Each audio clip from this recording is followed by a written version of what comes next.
What up guys, Miguel here of YugaTech, and we got you more Computex 2019 features including the ASUS VivoBook S14 and S15. What makes these ultra portables so unique is that trackpad, or should I say screen pad. This is the second iteration of the ASUS screen pads, the first of which was featured on the ZenBook Pro 15. Going back to the S14 and 15, for specs they're pretty much the same. For your CPU selection, you can get either an Intel Core i7-8565U clocked at 1.8 GHz or an Intel Core i5-8265U clocked at 1.6 GHz. Under the hood, across all devices, you can have either an NVIDIA GeForce MX250 or an Intel 620 integrated graphics chip. For RAM, you can add up to 16 gigs of DDR4 on the S15 and DDR3 on the S14. For ports on the base S14 variant, you get one USB 3.1 Type-C port, one USB-A 3.1, one USB 2, one HDMI, one combo 3.5mm audio jack, and one SD card reader. And for the rest, you'll be getting one USB 3.1 Type-C,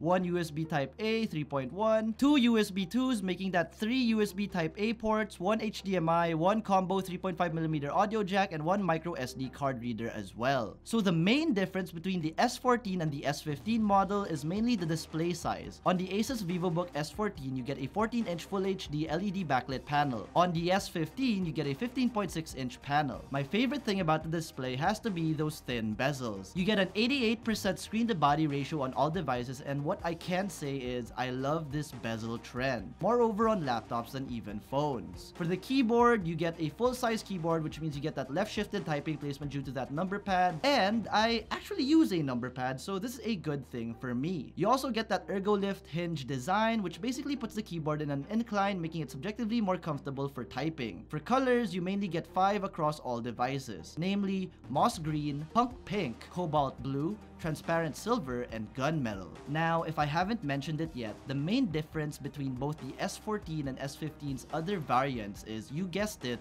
the screen pad. So it's basically this secondary display and your trackpad all in one. ASUS wants to market this feature for more efficient multitasking, and that's basically it. Wait, I may have made that sound too vague. You can actually do a number of things with the screen pad, like using it as a calculator, mirroring your phone to it, using it as a remote for YouTube, or even an app toolbar for Office. So yeah, it's actually really dope, and I hope it makes it to the office soon so I can play around with it. So what do you guys think of the ASUS S14 and S15? Let us know in the comment section below. By the way, we have more Computex 2019 features coming up, so stay tuned. And if you enjoyed this video, be sure to smack that like button, subscribe to our YouTube channel, and hit that bell icon so you get notified of our future uploads. Be sure to visit YugaTech.com for the latest tech news and reviews. Again, this has been Miguel, and I'll see you in the next one.